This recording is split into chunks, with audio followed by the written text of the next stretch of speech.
ça a fait ça. Donc sur une attaque d'acarien minime, mais vraiment minime, il a réussi à me faire ça. Là d'ailleurs, on voit les séquelles. Hein. Je sais pas, je vais vous montrer de près.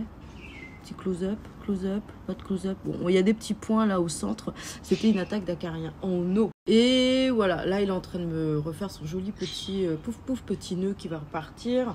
Donc voilà, et celle-ci c'est la feuille de bouturage. Donc vous voyez, elle est un petit peu trinquée. Ça c'est une attaque de cochenille. Non, d'acarien. Voilà. Imaginez. Donc c'est-à-dire que les attaques, vous pouvez les avoir aussi bien en eau que dans votre terreau. Le tout, c'est que c'est plus facile de traiter en eau. Vous prenez la plante, vous la lavez entièrement. Donc c'est-à-dire que les racines ne sont pas touchées. Les racines étaient très belles, hein. Mais par contre le feuillage était touché. Donc du coup, lavez vos plantes même en eau. Ça ne veut pas dire que si elles sont en eau, elles n'auront pas de bestioles. Là, ça a été typiquement le cas de celui-là. Il a eu des acariens alors qu'il est... On continue sur les arrosages des alocasias. Donc du coup, je vous avais... Et des colocasias, c'est un petit peu pareil, hein, c'est exactement la même chose. Les alocasias et les colocasias, je vous avais fait une story un petit peu dessus sur leur cycle. Maintenant, on va en arriver sur l'arrosage. J'essaie déjà d'introduire les cycles pour que vous compreniez un petit peu les arrosages. Les arrosages, en fait, ils sont vraiment en fonction de leur croissance. Ça, je vous l'avais expliqué. C'est-à-dire qu'il y a différents cycles chez les alocasias et les colocasias. Le dodo, la végétation et la croissance.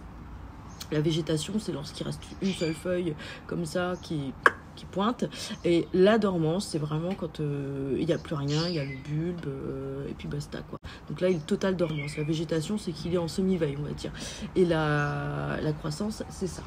Donc la croissance, lorsque vous avez une plante qui est en croissance comme ce Regal Shield, hein, vous savez, je les ai reçus. Ça c'est un Regal Shield que j'avais reçu il y a 2 mois, qui a été acclimaté en sphaigne, en substrat racé intermédiaire, on le voit, hein. Il y a de la sphaigne, il y a coco, perlite et compagnie. Donc là, vous savez, sur l'arrosage, en fait, lorsqu'une plante en croissance, vous pouvez laisser sécher sans problème. Regardez le substrat. Attendez. Il est tout sec. Il est tout sec. Tout sec, tout sec, tout sec. Les macrorhizos, tous, ils ont besoin de ça. C'est-à-dire que vous laissez sécher votre substrat. Il n'est pas mort, hein. Il va très bien. Il n'y a pas de problème, hein. Il a une excellente tenue, les feuilles elles penchent pas. Lorsque votre feuille elle commence à être toute mollasse, donc vraiment toute molle, toute floppy, puis à tomber comme ça, c'est qu'elle manque d'eau. Là vous pouvez les arroser. Par contre, n'attendez pas les symptômes. Lorsque le substrat est sec comme ça, les pots transparents c'est vos meilleurs amis si vous avez du mal avec. Vous voyez des racines avec des coiffes. Cet épisode, enfin ce moment de séchage ne doit pas durer trop longtemps. C'est juste ça le truc. C'est que vous pouvez laisser sécher, il n'y a pas de souci. Par contre, si vous le laissez sécher une semaine comme ça, c'est sûr qu'il ne va pas aimer.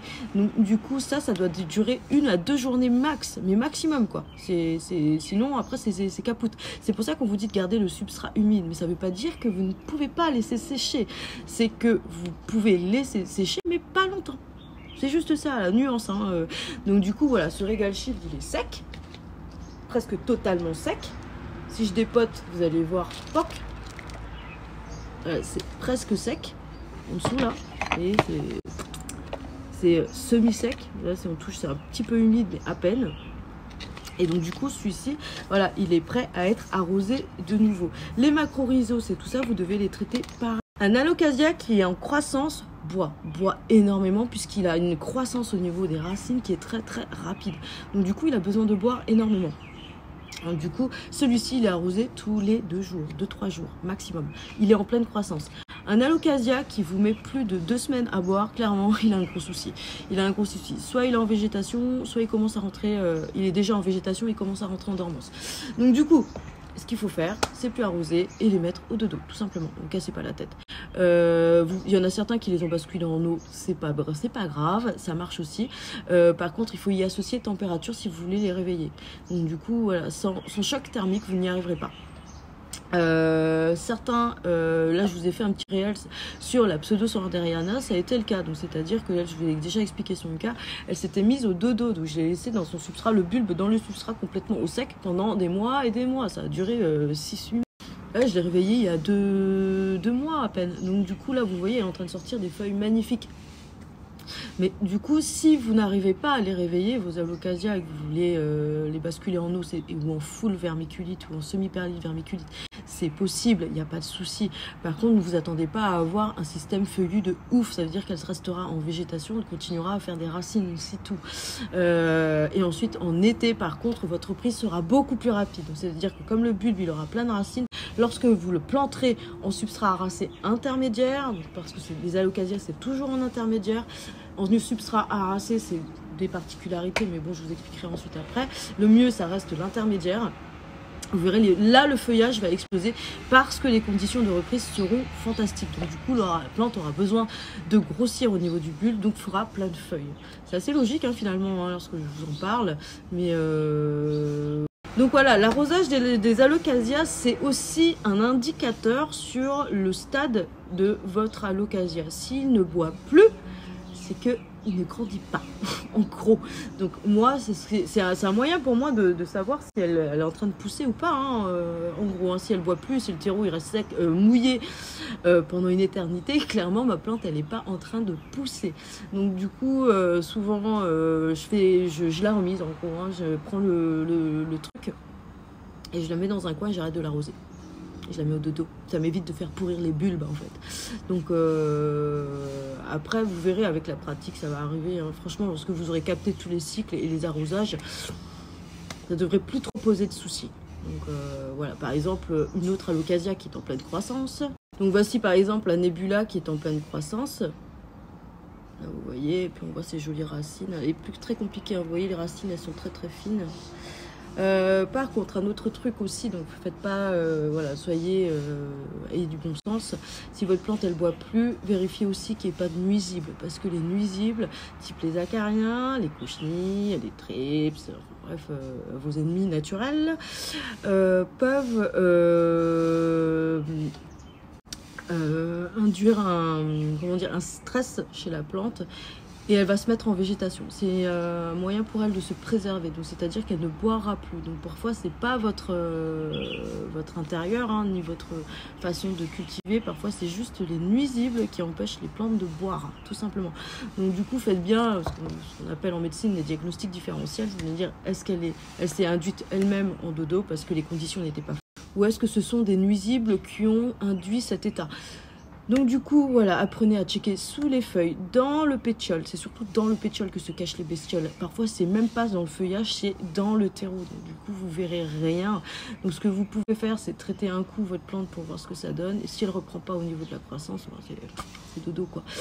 Moi, souvent, lorsqu'elles se mettent au dodo comme ça, et même si c'est des nuisibles, si elles veulent se mettre au repos, je les mets au repos. C'est-à-dire, c'est un peu comme nous quand on est en convalescence. Bon, ben voilà, hein, s'il y a besoin de se reposer un petit peu parce qu'on a été trop stressé, un arrêt maladie, quoi. Donc, du coup, voilà, je mets les alocasias en arrêt maladie. Donc, ça marche très très bien. Ça veut dire que ça évite au bulbe de pourrir. Et vous, ça vous évite de perdre la plante. Donc, en gros, ça a été un petit peu le cas pour celle-ci. Bon, vous saviez qu'elle avait des attaques d'acariens tout le temps. J'ai pas réussi à m'en débarrasser. C'est collé en végétation. Ça a duré pas longtemps. Alors, ensuite, on va continuer avec les Maranta. Alors, les Maranta, pour ceux qui galèrent avec les Maranta, franchement, avec le substrat que je vous ai proposé, les jardinières, ça marche très, très, très bien. Je sais qu'il y en a beaucoup qui les ont passés dans ce type de mélange. Ça marche beaucoup mieux que la tourbe. Perdu. Et donc du coup voilà, je vais vous montrer par exemple ma Silver Band qui a été acclimatée en eau puis qui est ensuite passée dans ce substrat. Donc c'est sphaigne, tourbe 50-50 et 10% de perlite par rapport au mélange total. Ouais, j'ai pas réussi à calculer exactement la perlite par rapport au mélange. Comme je faisais tourbe sphaigne, je mélangeais le tout et ensuite par rapport à la globalité du truc, je faisais 1/10 de perlite et paf, voilà, soit une poignée, 2 poignées à voir en fonction de ce que vous obtenez à la fin. Alors en gros, elle a bien poussé, j'ai déjà commencé à couper les feuilles. Et là, voilà, elle avait voyagé, elle avait des feuilles qui avaient jauni. Ça, par exemple, c'est une ancienne feuille. Vous voyez, elle jaunit un peu sur les bords. Là, malheureusement, voilà, c'est une nouvelle feuille et elle a un peu jauni sur les bords. Tout simplement parce que je l'ai basculée trop vite dans ce substrat alors qu'elle était en eau. Donc, du coup, elle n'a pas réussi à suivre sur les arrosages. Donc, elle a un petit peu jauni sur les bords. Ça, c'est un excès d'eau. C'est pas bien grave. Ça grandit super vite. Là, c'est une nouvelle feuille qu'elle m'a sortie. Vous voyez, elle est plutôt jolie. Depuis qu'elle est là, elle m'a sorti 4 feuilles en fait. Elle m'a sorti celle-ci, celle-ci, celle-ci et celle-ci qui est un peu cramée. Donc en gros, voilà, son acclimatation, ben, ça a fonctionné. Pourtant, c'était pas gagné, hein, je vous assure. Donc, du coup, voilà pour la Maranta Silver Band.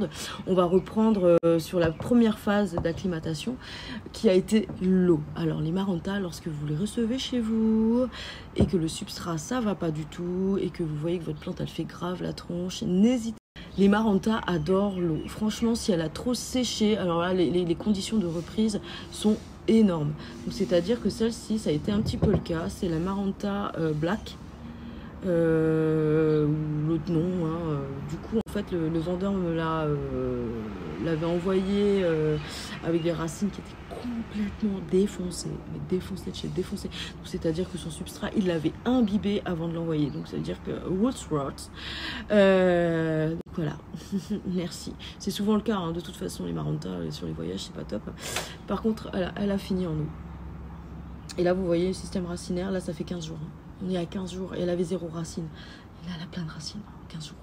Donc du coup, voilà, n'hésitez pas à le faire. Basculez-les en l'eau, ça se passe mal. Même si vous avez juste 2 pauvres tiges, quoi. Les 2 pauvres tiges, vous les mettez en eau.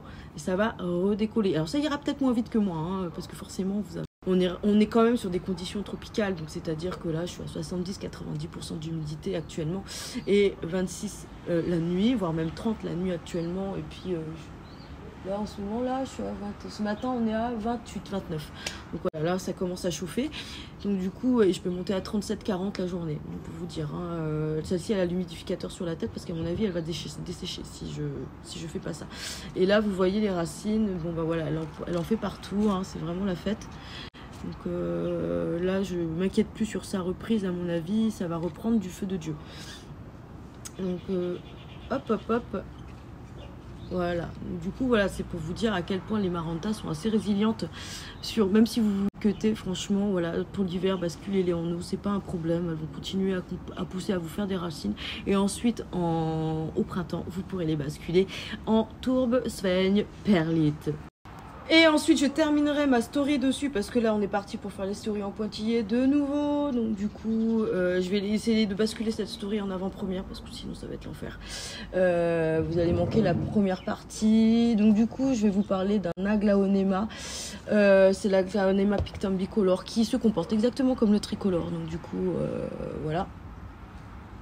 Que je viens de basculer enfin dans un nouveau substrat. Donc il était en eau, pardon. Il était en eau et donc du coup là je l'ai mis dans son substrat. J'ai fait un test avec l'aglaonema, c'est pas la pictum, c'est la rotundifolia, qui est exactement pareil. C'est pas un hybride. Elles sont chiantes hein, quand c'est pas des hybrides, hein. Elles sont pas taillées pour des cultures en pot en gros. Et donc du coup celle-ci je l'avais fait pousser en eau et puis parce que je voulais tester un substrat pour les aglaonema. Elles sont vraiment dures. En substrat harassé ça fonctionne. Et que les aglaonema pictum tricolore commencent à débarquer chez les gens. Donc du coup, voilà, c'est un petit peu pour aider celle-là ou ceux qui commencent à avoir d'autres aglaonema et qui galèrent avec les substrats. En gros, le substrat harassé fonctionne chez elle. C'est certain. Par contre, si vous voyez que ça galère, c'est que ça doit pas convenir à votre intérieur. Donc ça va pas matcher entre votre intérieur et le substrat harassé ou même l'intermédiaire. Hein, ça marche très très bien. Donc du coup, voilà, j'ai fait un autre mélange qui consiste à de la sphène et perlite. On est à 50-50 en gros. Là, vous voyez, il n'y a que de la sphène, de la perlite et il y a de la tourbe. C'est de la tourbe active. C'est des trucs d'aquarium en fait. C'est des billes d'aquarium. Ça, c'est pour apporter l'acidité nécessaire à l'apport. Parce qu'elle aime bien un pH assez bas, cette folle. Et donc, du coup, voilà, c'était un bouturage que j'avais fait en eau. Elle avait fait des jolies racines. Et là, ça fonctionne. Donc, c'est-à-dire que Donc du coup, conclusion de tout ça, c'est que ça a fonctionné pour cette aglaonema et pour pas prendre de risques. C'est pour ça que j'avais essayé sur celle-ci. Ça, c'était une plante test en gros. Donc du coup, voilà, ça fonctionne. Donc du coup, j'ai balancé mon aglaonema pictum bicolore qui était justement en eau là-dedans puisqu'il avait des racines suffisantes pour basculer en substrat. Sauf que je voulais pas me planter. Donc du coup, je l'ai mise voilà, sur un substrat qui marchait. La meuf qui veut pas planter son aglaonema pictum bicolore.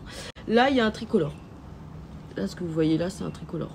Lui, il a grave galéré. Et vraiment, ça fait 9 mois que je m'en occupe. Et il commence enfin à me sortir un petit bourgeon vert. Mais bon, c'est pas dit que ça fonctionne. Hein. Franchement, les tricolores, ils ont vraiment du mal à voyager. Je dirais que le taux de